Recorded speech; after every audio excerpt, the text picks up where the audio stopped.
Continuamos hoy, amigo oyente, nuestro recorrido por la primera epístola universal del apóstol Pedro, y llegamos a una parte de esta epístola que es bastante difícil, y debemos ser francos y admitirlo. Simón Pedro, el así llamado pescador ignorante, es alguien que nos presenta aquí una gran cantidad de doctrina, y podemos decir una doctrina bastante difícil. Permítanos leer el versículo 2 del capítulo 1. Dice: elegidos según la presciencia de Dios Padre en santificación del Espíritu, para obedecer y ser rociados con la sangre de Jesucristo. Gracia y paz os sean multiplicadas. Él se arroja inmediatamente a aguas muy profundas en lo que a doctrina se refiere. No le consideramos como un pescador ignorante, digamos de paso, porque él está hablando de cosas aquí que nosotros debemos confesar que no sabemos demasiado. Quisiéramos leerle, amigo oyente, lo que dice la Biblia de Scofield en cuanto a esto. Escuche usted. El acto soberano de Dios en la predeterminación, elección y predestinación se originó lógicamente en una decisión divina, basada en su omnisciencia eterna de todos los problemas y de todos los planes posibles de la acción. El orden, lógico, no cronológico, es omnisciencia, decisión divina, predeterminación, elección, predestinación y presciencia. Ya que la decisión de Dios es eterna, así también su presciencia es eterna. La presciencia se extiende a todos los hechos. La elección es, por lo tanto, según la presciencia. La presciencia es según la elección, indicando que ambas están en un acuerdo perfecto. Hasta aquí lo que dice la Biblia de Scofield. ¿Sabe usted, amigo oyente, lo que eso significa? Bueno, debemos confesar, amigo oyente, y esperamos que usted no divulgue esto, pero debemos confesar que nosotros no sabemos lo que esto significa. Nos revela el hecho de que estamos tratando en realidad aquí con el lado de Dios de este problema. Ahora permítanos leer una declaración un poco más sencilla en cuanto a la elección. Quisiéramos mencionar lo que el Dr. Schaeffer tiene que decir en su libro de doctrina. Creemos que nos va a ayudar, y lo dice mucho mejor de lo que podemos decirlo nosotros. Escuche usted. Dice el Dr. Schaeffer: habiendo reconocido el derecho soberano de Dios sobre su creación, y habiendo asignado a Él el propósito racional en todo su planeamiento, la verdad contenida en la doctrina de elección sigue una frecuencia natural como la función necesaria de alguien que es divino. Ahora eso es algo mucho más fácil de entender para mí. Debemos reconocer que nuestro Dios es un Dios soberano, y que este es su universo. Él lo creó. No sabemos por qué Él lo creó, no sabemos por qué lo creó de la manera en que lo hizo. ¿Por qué no nos dio un poco más de tierra para que tuviéramos un poco más de espacio donde estacionar nuestros automóviles? No sabemos por qué lo hizo Él de esta manera, pero así es como Él lo hizo. Y Él sigue ciertas leyes naturales, y nosotros las llamamos naturales, pero son suyas. Y Él las podría haber hecho para que se sometieran a otras leyes, si así lo hubiera querido. Ya que Dios es absolutamente omnisciente, Él conoce todo. Ya que Él es omnipotente, Él tiene todo poder. Y ya que Él es un Dios soberano, creemos que Él puede hacer todo lo que quiere y que es consistente con su carácter. Ahora Él tiene el derecho de planear para el futuro. Aparentemente Él hizo algún planeamiento. Nosotros los llamamos los decretos que Dios tenía en mente al mismo principio, es decir, un plan que Él iba a seguir. Este es en todo su universo. Él lo hizo. Él nunca me preguntó a mí en cuanto a esto. En realidad, Él nunca me preguntó a mí si yo quería nacer o no. Él podía haberme dejado de lado. Él podía haberle dejado a usted de lado, amigo oyente, pero Él no lo hizo. Y gracias a Dios que no hizo eso. Me alegro que Él me llamó y que Él le está llamando a usted. Y luego hubo el decreto para permitir la caída. Creemos que hubo necesidad de mucho planeamiento de parte de Dios cuando Él creó a este agente moral libre llamado hombre, y Él llegaría a caer cuando Dios le dio a Él libertad para elegir, porque así es la humanidad. Un hombre fue creado perfecto, pero la humanidad decidió y eligió desobedecer a Dios. Bien, Dios ha hecho arreglos para esto. Hubo un decreto para elegir algunos para la salvación. Dios no lo consideró una pérdida total. Y la cruz de Cristo, amigo oyente, no es una ambulancia enviada a un accidente. Dios tuvo todo eso planeado, todo ya preparado, y luego Él hizo un decreto por medio del cual proveía un Salvador. Él envió un Salvador al mundo. Por cierto que hizo eso. Y Él hizo un decreto que Él iba a salvar a todos aquellos que fueran a Él, los elegidos. Usted puede llamarles lo que quiera llamarles, pero el hecho de que Él les ha elegido hace de ellos los electos. Ahora alguien quizá diga, bueno, Él no eligió a los otros. Amigo oyente, no encontramos eso en ninguna parte. Lo que sí podemos ver es lo que el Señor Jesucristo dijo. Todo lo que el Padre me da, vendrá a mí, y el que a mí viene, no le echo fuera. Usted tiene que ir a Él, amigo oyente. Él presenta una invitación. Venid a mí, dice. Y esa es una invitación legítima. Él dice, todo aquel que quiera. Por tanto, tiene que haber una respuesta, una reacción. Y esa reacción es su responsabilidad, amigo oyente, y es mi responsabilidad. Ahora Pedro está hablando aquí de algo muy profundo. Él dice, elegidos según la presciencia de Dios Padre. Amigo oyente, Dios no solo conoce el plan que está siguiendo hoy, sino que conoce todo el plan. Él conoce el plan que está siguiendo, pero tiene que haber habido una cantidad infinita de planes. Él está siguiendo este en particular. ¿Por qué? Porque Él eligió hacerlo. Él está en control de todo. Nosotros nos olvidamos con frecuencia que somos simplemente sus criaturas. Nosotros nos olvidamos que tenemos muy poco que elegir. Yo no puedo determinar la hora en que debía nacer. Tampoco puedo determinar la familia en la cual nací. Tampoco puedo determinar mi estatura o el color de mis ojos.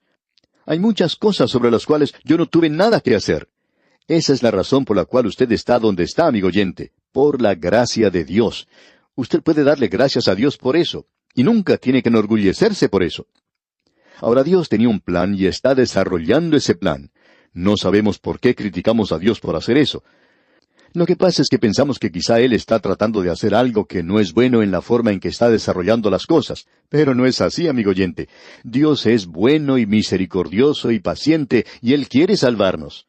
Así es que Dios es alguien en quien podemos confiar hoy. No nos preocupa cuando los hombres hacen planes. No sabemos por qué. Por ejemplo, si usted hace algún vuelo en avión, digamos de Europa a los Estados Unidos, cuando sube al avión y éste levanta vuelo, por lo general se escucha la voz del capitán que nos da información en cuanto a su plan de vuelo. Por lo general es un hombre que ya ha hecho este viaje varias veces y tiene mucha experiencia. Es una persona que sabe de lo que está hablando. Y por lo general hay cosas que son interesantes. Él dice, por ejemplo, vamos a volar primero sobre Escocia. Luego pasaremos sobre el norte de Irlanda. Y luego nuestro vuelo continuará sobre el Océano Atlántico. Pasaremos más adelante sobre Islandia, pero no vamos a poder ver ese país porque está cubierto de nubes. Pero cuando lleguemos a Groenlandia, esperamos poder ver esa zona. En este momento hay nubes sobre el lugar, pero son pasajeras. Luego pasaremos por la bahía de Hudson y Labrador, y entonces nos acercaremos a nuestro punto de destino. Y por lo general el capitán bosqueja todo el viaje.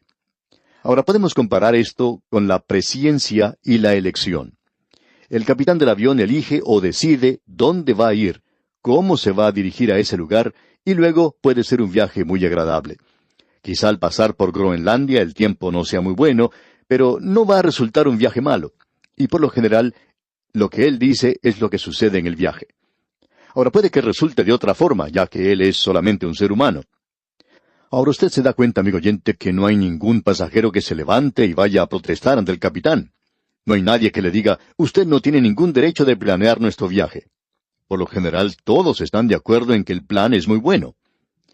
Nos alegra mucho, amigo oyente, saber que hay un Dios en este universo y que Él sabe lo que está haciendo. Él sabe a dónde va. Él sabe todo lo relacionado a Él mismo. Y Él está haciendo lo mejor.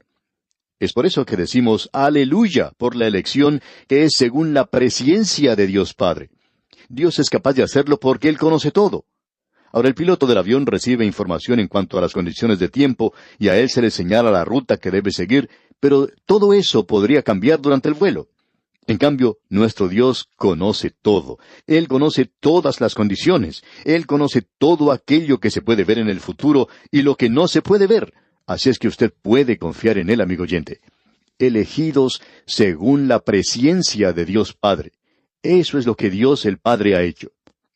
Ahora Pedro continúa diciendo, en santificación del Espíritu. Ya hemos dicho anteriormente que cuando la santificación se identifica con Cristo, indica que Él es nuestra santificación y nosotros somos completos en Él.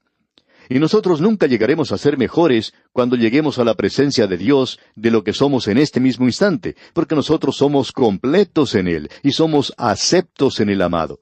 Y no hay nada que podamos agregar a eso. Esa es nuestra posición en Cristo. Ahora Él está hablando en cuanto a la santificación del Espíritu. Él está hablando aquí de otra cosa. Él está hablando en cuanto al Espíritu en el mundo, quien no solo nos convierte y es responsable por nuestro nuevo nacimiento, sino que también comienza a obrar en muchas vidas y corazones para llevarnos a un lugar de madurez, donde lleguemos a ser creyentes completos y maduros. Desafortunadamente hay muchos creyentes que han sido creyentes por 50 años y que van a ir al cielo como bebés en Cristo. Y creemos que va a ser algo embarazoso el ir allá como un bebé. En realidad va a ser algo trágico. El propósito del Espíritu Santo es el de santificarnos aquí en esta tierra. Nos gustaría ver un poco más de énfasis en esto, en lugar de toda la palabrería que se escucha en el presente. Suponemos que por lo menos hay 25 organizaciones diferentes en ciertos ministerios que han llegado a ser expertos en decirnos cómo uno puede llegar a ser un creyente bien adecuado. Amigo oyente, esperamos que usted nunca llegue al lugar donde usted no sienta su insuficiencia y su dependencia de Cristo Jesús como su Salvador. Es en realidad cansador escuchar a esos creyentes adecuados. Y cuando uno ve a estos que piensan que son adecuados, decimos que no queremos ser adecuados como ellos. Ellos son completamente inadecuados. No nos estamos refiriendo directamente a nadie en particular. Estamos hablando en cuanto al hecho de que el Espíritu de Dios dice que la santificación es por el Espíritu Santo de Dios, y no por medio de algún método, sino que es solamente por la obra del Espíritu de Dios. Este predicador aquí tiene una naturaleza vieja, y es pecador, un pecador salvado por gracia. Ahora Pedro sigue diciendo, para obedecer y ser rociados con la sangre de Jesucristo. Y aquí tenemos toda la Trinidad, elegidos según la presciencia de Dios el Padre. Fue algo planeado. Vimos esto allá en la carta a los Efesios. La santificación del Espíritu Santo, y el Espíritu Santo nos protege, y es por medio de la sangre de Jesucristo. Ahora podemos probar esto. Alguien quizá pregunte, ¿cómo puedo saber yo que soy uno de los elegidos? Amigo oyente, usted puede saber si lo es o no lo es. ¿Le ha llevado a usted a la obediencia? ¿Es Cristo realmente su Señor? ¿Es dueño absoluto de todo su ser, quien controla todo su ser? Y si lo es, entonces usted le ama. Él dice, si me amas, guarda mis mandamientos. Eso es número 1, si usted le ama. Luego, obediencia. La obediencia significa que usted le obedece a Él. Usted no hace lo que quiere hacer y luego llama a eso la voluntad de Dios, sino que quiere decir que es obediencia. Ahora Pedro dice aquí, ser rociados con la sangre de Jesucristo. Amigo oyente, hay mucho silencio hoy en cuanto a la sangre de Jesucristo, aun en lugares que se consideran fundamentales. La sangre de Cristo, mientras corría por sus venas, no tenía ningún valor. Cuando Él estuvo en la cruz y esa sangre fue derramada, y creemos que su cuerpo quedó sin una gota de sangre, toda salió de Él y cayó allí al pie de la cruz, y eso nos suena como algo muy estético. Alguien contaba que una señora muy distinguida fue a ver al nuevo pastor de su iglesia en una ocasión, y le dijo que el pastor anterior hablaba demasiado en cuanto a la sangre de Cristo, y que ella esperaba que él no iba a hacer una cosa muy grande de la sangre de Cristo. El nuevo pastor la miró y sonriente le dijo, «Señora, puedo asegurarle que no voy a hacer algo demasiado grande de la sangre de Cristo». Ella ya estaba a punto de contestarle, «Bueno, eso está muy bien», cuando él continuó diciendo, «¿Sabe una cosa? La verdad es que uno nunca puede hacer algo lo suficientemente grande de la sangre de Cristo». Y amigo oyente, no creemos que uno deba tratar la sangre de Cristo de manera cruda y vulgar.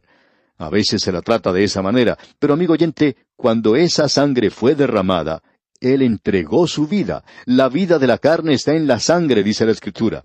Es derramada esa sangre por usted y por mí, para que nosotros tengamos vida. Y el apóstol Pedro está hablando aquí a aquellos que crecieron en el judaísmo. Ellos conocían lo que el Antiguo Testamento decía. Él está escribiendo a aquellos de la dispersión, los judíos más prominentes que estaban entonces en el Asia Menor, en una zona o área específica. Él está usando aquí palabras que ellos comprendían muy bien. El sumo sacerdote en el día de la expiación tomaba la sangre y entraba al lugar santísimo y salpicaba esa sangre 7 veces sobre el propiciatorio. Ahora el Señor Jesucristo ha tomado su sangre al trono de Dios, al trono que nos mira y nos dice que somos pecadores culpables. Pero Él salpicó ese trono con su sangre. Él entregó su sangre y así pagó el castigo del pecado. Y ahora ese trono de juicio es un trono de gracia al cual podemos acercarnos y podemos tener salvación. Amigo oyente, El Evangelio no ha sido predicado a no ser que usted diga algo en cuanto a la sangre de Cristo.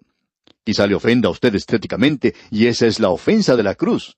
Él derramó su sangre, y no es algo muy lindo, por cierto, pero mi pecado tampoco es algo hermoso. Eso es lo que es horrible verdaderamente en cuanto a la cruz en la cual Él tuvo que morir por usted y por mí. Y debemos tener eso en cuenta, debemos tener eso delante de nosotros. En cierta ocasión tuvo lugar un accidente en un cruce del ferrocarril. Un tren había chocado contra un automóvil. 2 o 3 personas murieron en ese accidente. Hubo un juicio en el tribunal y el hombre que estaba a cargo de ese cruce del ferrocarril estaba siendo interrogado por un abogado. El abogado le preguntó, ¿dónde estaba usted en el momento del accidente? Y este hombre respondió, estaba en el cruce de la vía del tren. El abogado le preguntó, ¿tenía usted una linterna? Este hombre contestó que sí. ¿Movió usted esa linterna para alertar sobre el peligro? Y él dijo, por cierto que sí. Y luego el abogado dijo que no tenía más preguntas para él. Cuando este hombre salió del tribunal, alguien le escuchó susurrar para sí mismo, menos mal que no me preguntaron si había luz en la linterna, porque la luz se había apagado. Amigo oyente, hay muchas linternas hoy que se mueven de un lado para otro en nombre del fundamentalismo, del evangelismo y del conservatismo, pero esas linternas no tienen ninguna luz. Es la sangre de Cristo, como dice Pedro aquí, rociados con la sangre de Jesucristo. Ahora él llega a unas palabras claves. Dice, gracia y paz os sean multiplicadas. A causa de la obra de la Trinidad, Dios pensó en usted. Cristo murió, y el Espíritu viene a morar en usted para hacer de usted una mejor persona. Y Cristo derramó su sangre para que usted pudiera tener perdón de sus pecados. Dios puede salvarle por su gracia. Y Pedro dice aquí, gracia y paz os sean multiplicadas. Usted nunca podrá tener paz, amigo oyente, si no es la paz de Dios. Amigo oyente, si usted pertenece a algún curso y usted no es un creyente en Cristo, si usted no cree que Cristo derramó su sangre por sus pecados, usted no puede tener paz en su corazón. No es necesario que nos informe eso. Usted no puede tener paz porque la paz es Cristo, y la seguridad y el gozo le viene a usted cuando sabe que sus pecados han sido perdonados. No estamos mostrando una linterna que no tiene luz. No estamos hablando de algo que es sencillamente una teoría. Estamos diciendo lo que Simón Pedro dijo. Ese pescador sabía muy bien esto porque Jesús se lo había dicho a él personalmente. Él sabía esto porque él vio morir a Jesús. Él vio dónde fue sepultado y le vio después de haber resucitado. Y este hombre sabía muy bien esto en su corazón. Él era un hombre que antes había sido insípido, mimado, titubeante, indeciso. Pero ahora es un hombre firme como una roca, y él podía pararse en el día de Pentecostés y predicar el Evangelio, y finalmente ser crucificado. Y él puede escribir una epístola como esta. Por eso decimos que esta es la palabra del Dios viviente a la cual estamos contemplando en este día. Así es que, amigo oyente, esa es una declaración tremenda la que encontramos aquí en el versículo 2 de este primer capítulo de la primera epístola del apóstol Pedro. Y vamos a detenernos aquí por hoy. Es sorprendente en realidad ver lo que hemos dicho, porque no sabemos mucho en cuanto a estas dos doctrinas tan tremendas. La elección es algo del lado de Dios. Él nunca nos ha informado en qué forma Él hace esto. Él sencillamente nos dice que confiemos en Él. Y amigo oyente, pensamos que esto es lo más importante, esto es lo esencial, confiar en el Señor Jesucristo. Bien, amigo oyente, vamos a dejar aquí por hoy, y Dios mediante, en nuestro próximo programa, continuaremos nuestro estudio de este primer capítulo de la primera epístola universal del apóstol Pedro. Es nuestra oración que Dios le bendiga grandemente.